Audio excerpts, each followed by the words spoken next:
మంది ఎవరుంటారు? ఏదో ఒక పర్మనెంట్ ఉపాధి దొరక్క తాత్కాలికంగా ఎంతో కొంత వస్తుంది, ఖర్చులకు కూడా వస్తుందని చెప్పేసి దుకాణాల్లో సేల్స్ గర్ల్స్గా, సేల్స్ బాయ్స్గా చేరేటువంటి వాళ్ళని మనం చూస్తున్నాం. ఇదే సిచ్యువేషన్ మన దేశం నుంచి అమెరికాలో చదువుకోవడానికి వెళ్ళినటువంటి వాళ్ళు కూడా ఇదే విధంగా బతకడానికి లేదా వెళ్ళినందుకు అయ్యేటువంటి ఖర్చుల్ని తట్టుకోవడానికి ఆ విధంగా చాలా చౌక వేతనాలకి పనిచేసేటువంటి పరిస్థితి ఉంది. అందుకని అది ఎవరికి నష్టం అంటే అక్కడ జనానికి కాదు, కార్పొరేట్ సంస్థలకి, వాణిజ్య సంస్థలకి నష్టం.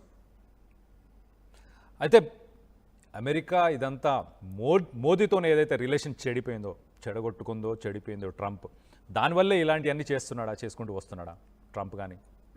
దానివల్లనే కాదు, మన దేశానికి సంబంధించి మన దేశం మీద విధించేటువంటి ఆంక్షలు, లేకపోతే మన వస్తువుల మీద విధించేటువంటి పన్నులు, వీటిల్లో మోదీతో సంబంధించి ఉంటది.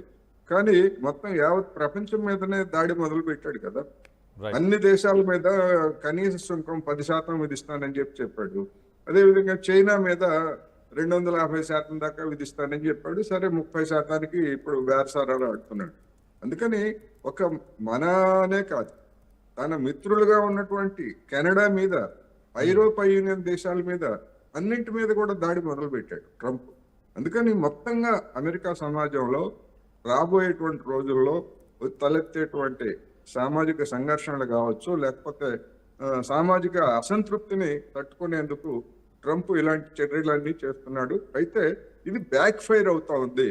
ఇప్పటికే అమెరికాలో ఈ భారాలకు వ్యతిరేకంగా అక్కడ కార్మిక వర్గం కూడా నిరసనలు తెలపడానికి సన్నద్ధం అవుతుంది అనేటువంటి వార్తలు గత కొద్ది రోజులుగా వస్తున్నాయి. రాబోయేటువంటి రోజుల్లో ఇవి మరింతగా పెరిగే అవకాశం కూడా ఉంది. ఇండియన్స్ ఏం చేయాలి సార్? కోటేశ్వరరావు గారు, అసలు మనం అసలు అమెరికా, లండన్ లేకపోతే ఆస్ట్రేలియా ఇలాంటి దేశాలకు వెళ్ళాల్సిన అవసరం ఉందా? ఇక్కడ మనకు దానికి తగ్గట్టు అలాంటి అవకాశాలు లేవా, లేకపోతే ఏంటి? ఇండియన్స్ ఏం చేయాలంటే 2 అంశాలు ఉన్నాయి. తాత్కాలికంగా అంటే తక్షణమే ఇతర దేశాల్లో ఉన్నటువంటి అవకాశాలని పరిశీలించాల్సినటువంటి అవసరం ఉంది. ఇప్పుడు ట్రంప్ విధించినటువంటి సుంకాలతోటి మన ఎగుమతిదారులు అమెరికా మినహా మిగిలినటువంటి దేశాల్లో ఉన్నటువంటి మన వస్తువులకు ఉన్నటువంటి మార్కెట్ల గురించి వాళ్ళు వెతుకుతున్నారు. అదేవిధంగా వాళ్ళకి తక్షణం కలిగేటువంటి నష్టాన్ని నివారించేందుకు మన కేంద్ర ప్రభుత్వం కూడా దాదాపు 35,000 కోట్ల రూపాయల మేరకు మేము సాయం చేస్తామని చెప్పేసి ప్రకటించింది. అదేవిధంగా అమెరికాలో ఉన్నటువంటి వాళ్ళు తిరిగి రావడానికి కానీ, లేదా అమెరికాకు వెళ్లకుండా ఉండటానికి కానీ ఇతర దేశాలు చూడాలి. పక్కనే ఉన్నటువంటి చైనాలో వాళ్ళు అనుసరిస్తున్నటువంటి విధానాన్ని కూడా మన యూత్ కానీ లేదా మన ప్రభుత్వాలు కానీ పరిశీలించాల్సినటువంటి అవసరం.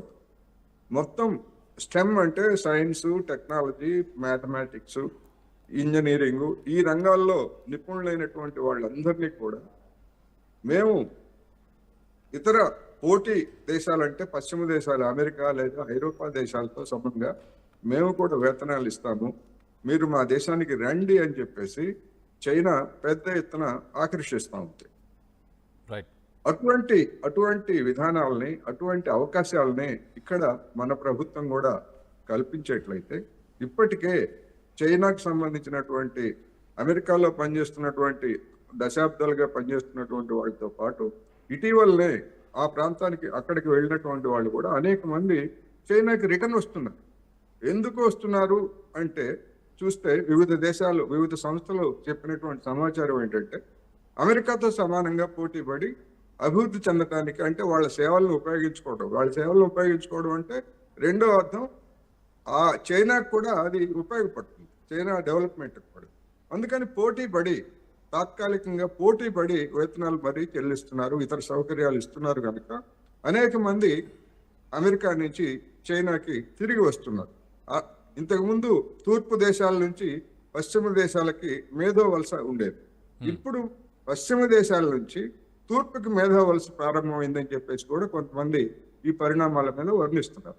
అందుకని మన దేశం కూడా ఆ విధమైనటువంటి అవకాశాలని యువతకి ఇక్కడ కనుక కల్పించేట్లయితే మన వాళ్ళు కూడా వస్తారు. ఈ విషయాలన్నీ చూడాలి. ఓకే, కోటేశ్వరరావు గారు, మన లైవ్ని కొన్ని వేల మంది చూస్తున్నారు ప్రస్తుతం. అయితే సో మన భారతీయులు ఎవరైతే అమెరికాలో ఉన్నారో వాళ్ళందరికీ మీరు ఇచ్చే సలహా ఏంటి? వాళ్ళు ఏం చేయాలి?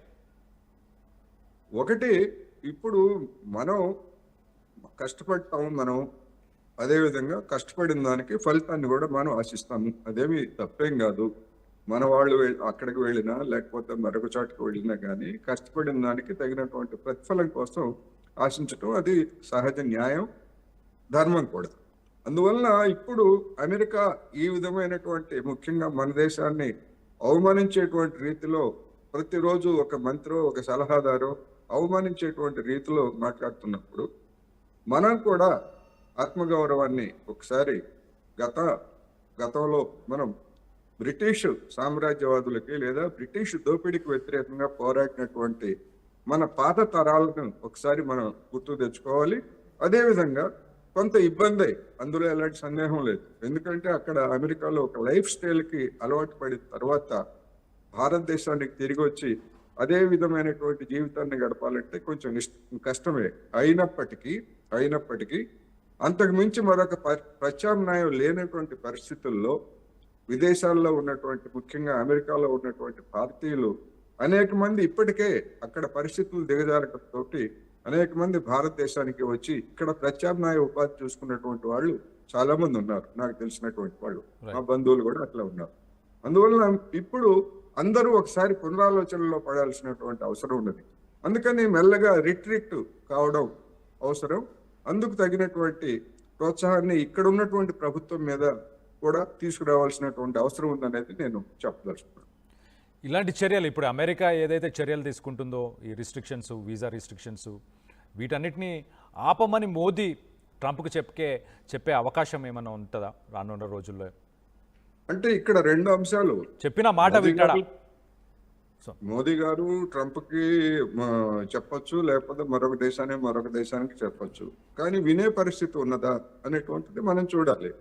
చూసాం మనం గతంలో ట్రంప్ రెండోసారి పోటీ చేసినప్పుడు ఇదే ట్రంప్ గారు మన మోడీ గారు వెళ్ళి అబ్కీ బార్ ట్రంప్ సర్కార్ అని చెప్పేసి అక్కడ ఉన్నటువంటి భారతీయులు నిర్వహించినటువంటి సభలో పిలుపునిచ్చినటువంటి రోజులు చూసాం మనం.